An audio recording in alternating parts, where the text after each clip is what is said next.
법무부 장관님, 인사검증은 인사권의 일부입니까? 포함됩니까? 대통령 인사권에. 질문하신 건가요? 인사검증 업무가 인사권에 포함되냐고. 인사권을 보좌하는 기능이라고 생각합니다. 인사권, 대통령의 인사권에 인사검증을 하는 권한이 포함됩니까? 안 됩니까? 글쎄요, 그거는 어떻게 보면 좀 문학적인 개념 아닌가요? 전체적인 대통령의 권한 인사는 수행에서 과거부터 인사 추천과 인사 검증으로 구성된다고 했었죠. 인사 검증은 대통령의 권한이기 때문에 지금도 아까 본인이 얘기한 것처럼 마지막 인사를 할 때는 대통령실에서 2차적인 판단을 한다. 우리는 당연히 1차 판단만 한다. 그런 대통령 얘기 한 거 아니에요? 예. 인사권이 대통령 권한이시라는 것은 대통령의 행정부의 수장으로서 당연히 있는 기본적인 권한입니다. 네, 말씀하십시오. 지금 정부조직법상에 우리 부처라는 게 있는데 행정각부로 돼 있잖아요, 법무부가. 이게 정부조직법상으로는 어떤 지위를 갖고 있는지 혹시 아세요? 말씀해 주시면 듣겠습니다. 중앙행정기관. 네. 맞아요? 저 법무부가 말씀하시는 예. 건가요? 예, 중앙행정기관으로 알고 있습니다. 법제처, 중앙행정기관 맞죠? 말씀해 주십시오. 예. 아니 맞는지 안 맞는지 알고 있는 걸 얘기를 하세요. 뭘 말하라고 그래 계속. 기본적인 거 아닙니까? 답을 알려주면서 뭐라 질문합니까? 기본적인 것도 아까 물어보니까 자꾸 망설이니까 하는 얘기 아니에요. 법제처, 그거는 중앙행정기관 맞습니까? 예, 맞습니다. 대통령 비서실 혹은 대통령실은 그냥 말씀을 해 주십시오. 맞습니까? 말씀해 주십시오. 자꾸 그러니까 옛날 검사 시절 버릇이 나가지고 뭔가 이렇게 넘겨짚고 다른 생각이 있어서 하는 것처럼 생각하는데 그거 굉장히 안 좋은 직업병입니다. 그렇게 얘기할 거 없이 그렇지는 국회에 않습니다. 왔으면 예. 국회의원의 질문에 대해서 본인이 아는 바를 아는 대로 아니면 아닌 대로 얘기하면 되는 겁니다. 법제처장님, 예, 법제처장입니다. 중앙행정기관 간에 업무 위탁에 해당하기 때문에 네. 정부조직법 6조, 아까 국가공무원법 20조에 의해서 할 수 있다라고 하셨어요. 말씀드렸습니다. 위탁이 가능하다. 예. 법령에 따른 위임 위탁을 할 때 어떤 경우에 할 수 있는지를 대통령이 정하고 있습니다. 네. 아무렇게나 할 수 있는 게 아니라 네. 법제처는 그 부분까지 심사를 해야 되는 게 맞죠. 네. 어떤 경우에 위탁을 할 수 있습니까? 그 업무를 잘 수행할 수 있는 그 법률에서 이제 위임 범위에 따라서 네. 그 업무를 잘 수행할 수 있는 기관에 위탁할 수 있다고 생각합니다. 법문상의 용어는요. 행정권한의 위임 및 위탁 규정 1조에 보면 행정능률의 향상, 예. 행정사무의 간소화, 행정기관의 권한 및 책임의 일치를 위하여 위임이나 위탁을 할 수 있다고 되어 있습니다. 네. 맞습니까? 네. 여기는 어디에 해당합니까? 그 법무부에다가 이걸 행정 보는 거는 능률의 향상 부분에 해당될 수 있다고 생각합니다. 행정 능률의 향상. 네. 아, 법무부에서 하면 행정 능률이 향상된다. 그 기관의 법무부만 역량과 그렇습니까? 다른 기관도 그렇습니까? 그거는 판단에 따라 판단을 할 수 있는데요. 그 판단은 누가 합니까? 그거는 이제 위탁을 해줄 기관과 위탁 받을 수 있는 기관이 생각을 해볼 것 같습니다. 서로 생각을 한다. 왜냐하면 이게 위탁을 지금 줄 때도 어느 기관에 줄 거냐. 서로 위탁을 맡기는 기관과 지금 받을 기관이 상호간의 협의에 의해서 이게 이루어진 절차라고 알고 계십니까? 그거는 두 기관 이 협의가 있을 문제가 걸로 생각합니다. 대통령의 주요 공약이고 새 정부의 주요 정책입니다. 네. 그렇죠? 네. 사전에 무슨 뭐 법무부하고 인사혁신처 간에 토의하고 그런 건 없습니다. 그리고 아까 국무회의에서 무슨 논의를 했다고 그러는데 그거는 대통령을 개정해야 되니까 거기 가가지고 대통령의 개정 취지 설명했다는 거고 대통령 공약이 갖고 있는 의미 왜 그렇게 하는지 이런 거에 대해서 정식으로 논의한 바가 없단 말입니다. 그렇지 않습니까? 자, 위임 위탁 간에 서로 논의가 없이 지금 이게 이루어졌어요. 그리고 법제처에서는 정부조직법과 국가공무원법을 들어요. 그러면 그 법문의 형식만으로 보면 아까 우리 법무부 장관께서 계속 국방부에다가 보내는 거는 어떠냐라고 하는 김남국 의원 말씀에 대해서 그거는 말도 안 되는 얘기라고 했죠. 들었죠? 들으셨죠? 들었습니다. 예, 왜 안 된다고 하던가요? 그 부분은 법무부 장관님이 더 말씀. 그러니까 법무부는 그렇게 할 수 있는 능력이 있고 국방부는 그렇게 하기에 좀 미흡하다 이런 거 아니에요? 법무부는 아까 사실 판단, 자료 수집, 법적 전문성 이런 것들이 있다. 그렇습니다. 그렇게 얘기했죠? 국방부가 하는 건 능률성이 그러니까 없죠. 이게 지금 검사들이 주도하는 나라가 되다 보니까 이게 타 조직에 소속한 사람들이 일관적으로 지금 폄하하는 증세가 있어요. 경찰을 폄하한 것도 모자라서 이제 와서는 국방부도 폄하를 해요. 전혀 국방부 그렇지 않습니다. 안에는 국방 능력에서 장관이 잘 당연히 모르시겠지만 국방부가 우월하죠. 국방부 안에는 법원도 있고 검찰 기능을 하는 곳도 있고 경찰 기능을 하는 곳도 있고 제너럴 카운슬의 역할로 법무적인 자문을 하는 조직도 있어요. 그런 데는 못하고 우리 법무부는 할 수 있다. 자, 국방부에다가 위탁할 수 있어요, 없어요? 법제처에 보기에 두 법 조항 근거에 의해서 그 부분에서 이제 행정 능률이라든가 아까 전에 위원님께서 말씀 그 부분들을 판단을 해서 누가 어느 기관에 판단하냐고요? 위탁할 거냐를 판단하게 될 누가 거라고 생각합니다. 판단합니까? 그건 위탁을 주는 기관과 위탁 받는 기관이 다 판단을 아까 해야 될 말씀드리지 것 같습니다. 않았습니까? 그렇게 이루어진 게 아니라고. 그러면 대통령 지시에 의해서 이루어진 거는 잘못됐다라고 지금 얘기하시는 겁니까? 근데 그 부분도 그렇게는 말 다 못할 거 아니에요.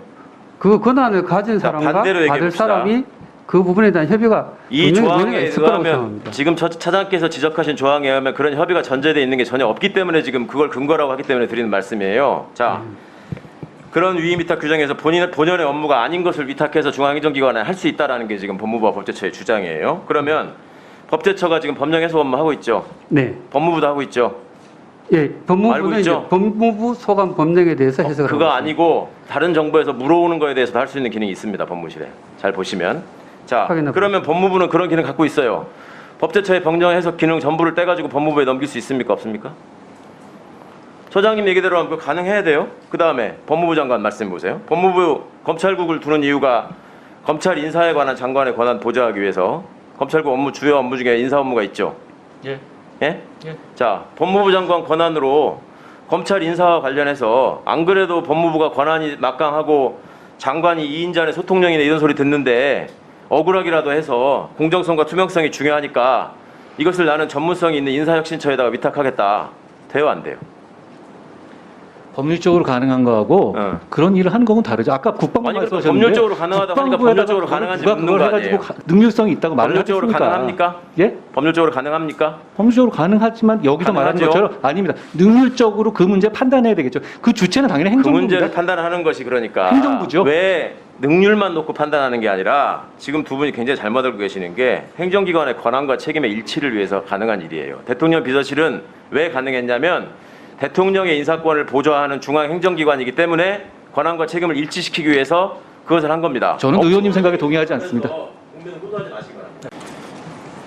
다른 것도 법무부 업무가 많은데 참, 왜 인사검증관리단 얘기를 자꾸 해야 되는지 모르겠는데 그 장관 지금 말씀하는 걸 보면 뭔가 이렇게 그 기계적이다, 일차적이다 이런 얘기들을 많이 해요.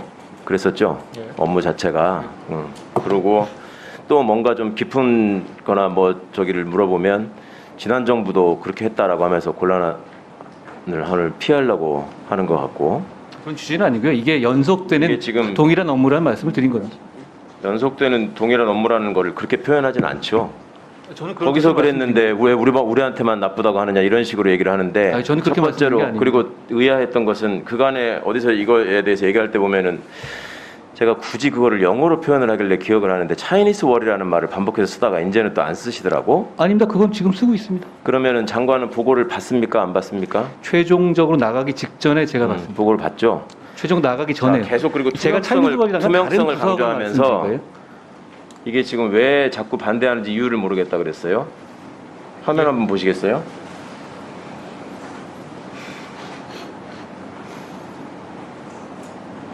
이게 지금 법무부 홈페이지에 들어가면은 떠 있는 법무부 조직도입니다. 저기 인사검증관리단 어디 있어요? 어디 있어요? 홈페이지에 반영이 안 된 투명하기 것 짝이 같아요. 없고 공정한 인사정보관리단 어디 있습니까? 저기 홈페이지에 반영이 법무부 덜 된 것 홈페이지에. 같습니다. 예. 대통령 공약사이고 그렇게 중요한 업무고 획기적으로 지난 정부의 잘못을 고친다고 하면서 그러면 저게 어디쯤 들어갑니까?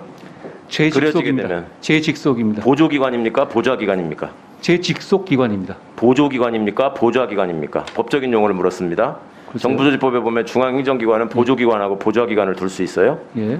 보조기관이에요? 보좌기관이에요?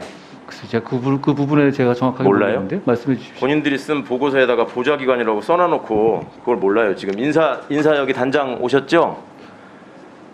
인사정보관리단장님 오셨죠? 네. 예. 여기 지금 과장이 두 분 계시는데, 네, 예? 네.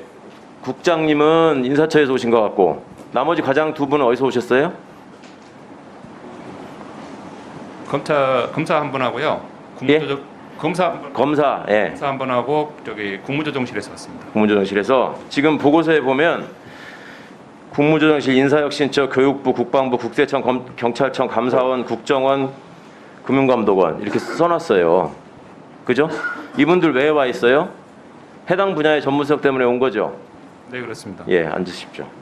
자, 아까 내가 법제처 법무부에다가 왜 이거를 권한 위탁 규정에 의해서 꼭 굳이 법무부여야 된다고 생각하느냐 하니까 법무부가 가장 유능하고 일을 다 많이 해보고 뭐 이렇다고 하면서 사실은 객관적이고 기계적이고 일차적이다. 그리고 다른 부처에서 지금 전문가들이 다 와 있어요. 그러니까 이게 왜 법무부에 이걸 두면 안 되고 다른 부처에도 두면 안 되냐는 게 여기 있는 거예요. 이분들이 파견 나와가지고 정부 전체를 아우르는 일을 하려면 법제처나 인사처가 왜 총리실 소속으로 돼 있어요? 법제처나 인사혁신처는 정부 전체에 관한 정책을 관할하는 데 아니에요. 그래서 총리실 소속으로 둔 거예요. 네? 규모가 그렇게 크지 않은데도.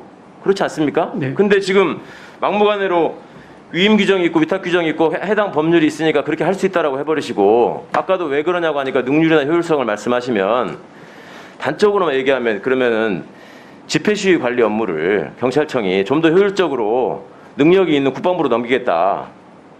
그렇게 할 수도 있다는 얘기가 되는 거예요. 궤변이에요. 그렇게 하면 안 됩니다. 그것 때문에 행정조직 법정주의라는 게 있는 것이고 헌법의 원칙으로 행정각부는 법률에 의해서 자기한테 정해진 소관 사무를 할 수 있도록 돼 있는 겁니다. 그리고 우리 지금 장관 예전에 청와대에 근무하신 적이 있죠? 예. 몇 년도였죠? 2009년입니다. 이명박 정부 때죠? 그렇습니다. 그때의 경험을 가지고 지금 청와대는 인사를 뭐 같은 건물에서 짬짬이로 하더라, 뭐 기록도 보존도 안 하더라, 관련된 지침도 없다 이런 식으로 얘기하시는데 기록 보존하셨습니까? 그럼 어떻게 알고 지금 그거 누구한테 확인하고 얘기하는 거예요? 말씀해 주십시오. 아니 저희가 본인이 지금 그걸 자신에게 몇 번을 얘기했잖아. 어디서 확인한 겁니까? 저희가 그 자료를 받기 위한 노력을 했었는데요. 그 자료가 남아있지 않다는 걸 확인했습니다. 그 자료는 예. 대통령 기록물에 해당돼서 대통령 기록관으로 이관되는 자료입니다. 법을 찾아보고 법무부 장관이 확인을 해야죠. 그러면 그 기록은 로데이터 그대로 다 남아 있고요. 개별적인 사안들을 다 대통령 기록물로 넘기셨다는 말씀이신가요? 한 사람을 검증할 때는 거기에 본인이 얘기하는 지금 객관적인 자료들이 다 포함되게 되죠. 예. 납세 실적 병역 의무 뭐 이런 것들 예. 다 들어 있어요. 한 사람마다 파일마다 제대로 알지도 못하고 지금 본회의장에서부터 계속 허위 답변을 하던데. 아니, 그렇지 않습니다. 자, 투명하다, 투명하지 않다. 문재인 정부 청와대는 공직자가 되려면 답해야 되는 질문서를 청와대 홈페이지에 그대로 올려져 있어요. 윤석열 정부 어디 있습니까? 어디가 투명합니까? 조직도 안 나오고 내용도 모르고 그다음에 내부 절차도 지침도 지난 정부에서 인사비서관 시절, 공직기강비서관 시절 얼마나 오랜 시간 동안 통일을 하면서 그 지침을 만들어가지고 업데이트했는지 알아요? 근데 지난번에도 없었던 것 같다. 제대로 확인이나 하고 얘기하시란 말이에요. 제대로 모르는 건 모른다고 하고. 아니요. 말씀드릴까요?